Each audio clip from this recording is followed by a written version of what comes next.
What's going on, guys? Welcome back to the channel. So today we're going to get into the Nashville race day updates for round number 14 of the Supercross series.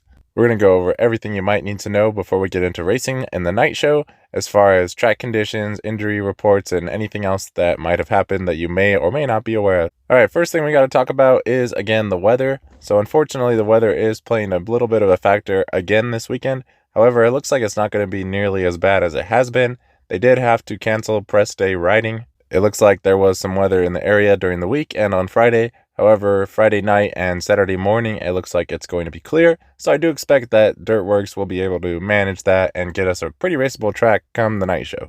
I look for the track to become relatively hard-packed with medium-sized ruts, and that's something that Jett Lawrence has struggled a bit with off the start. He seems to have a hard time getting traction on those hard-pack starts, so keep an eye on that.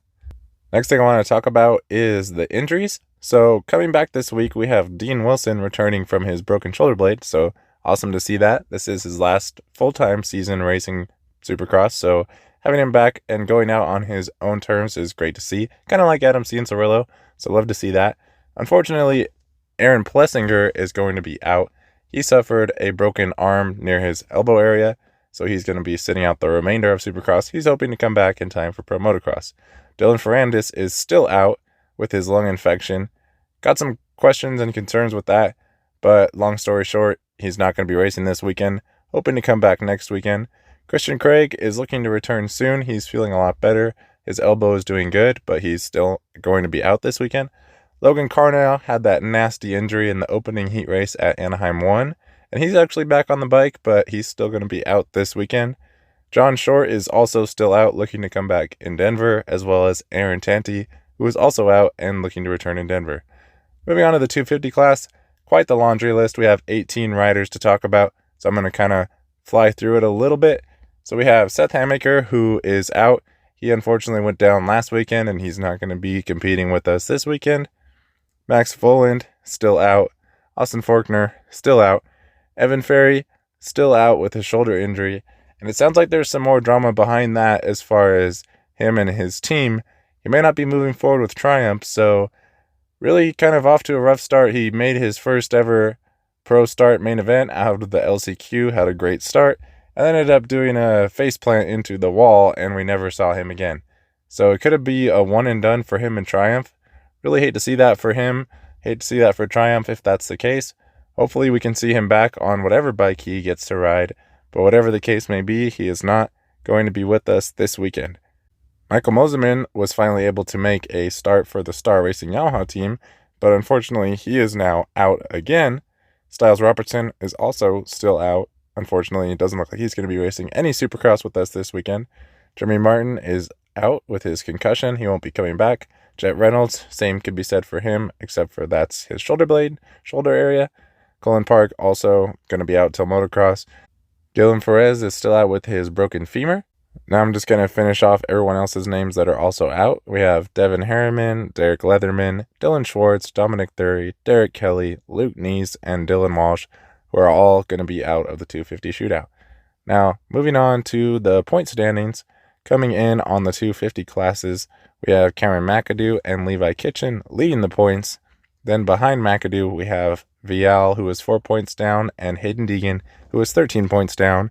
Then behind Kitchen, we have RJ Hampshire, who is 15 points down, and then Jordan Smith, who is 26 points down.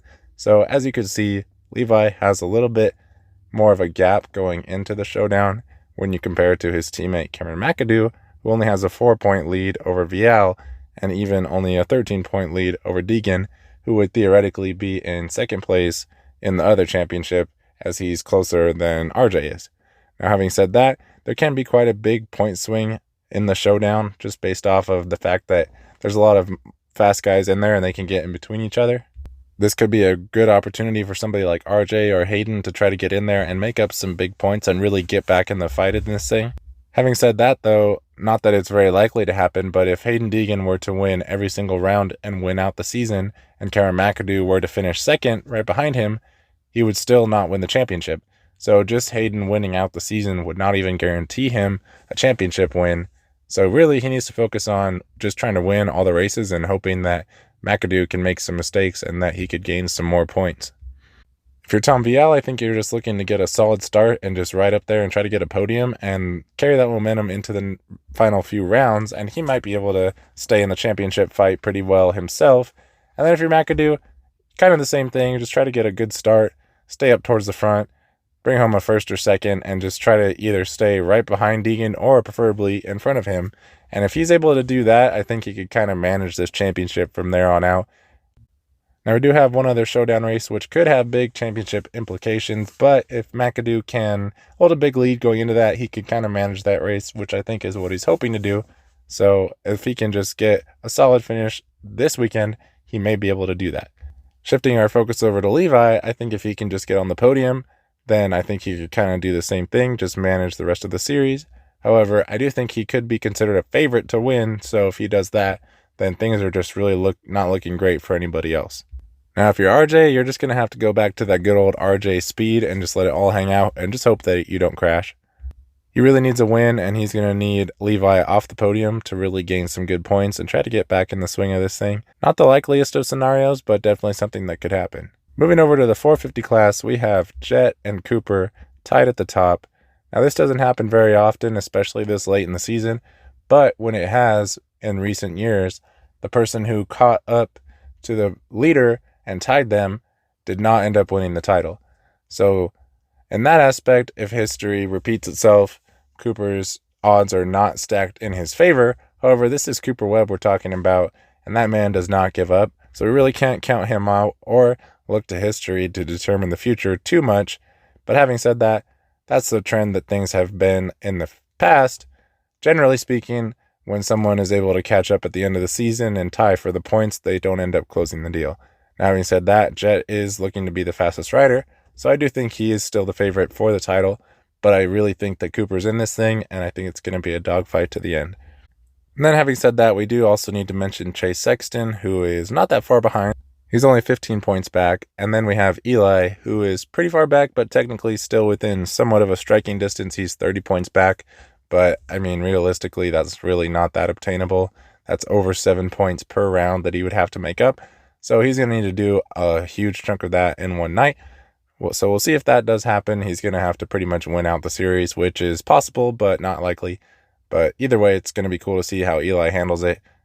Personally, I'm hoping that we can see Eli back out there for the Pro Motocross Series, but whatever the case may be, those are your kind of 4 top title contenders on the 450 class and where they stand.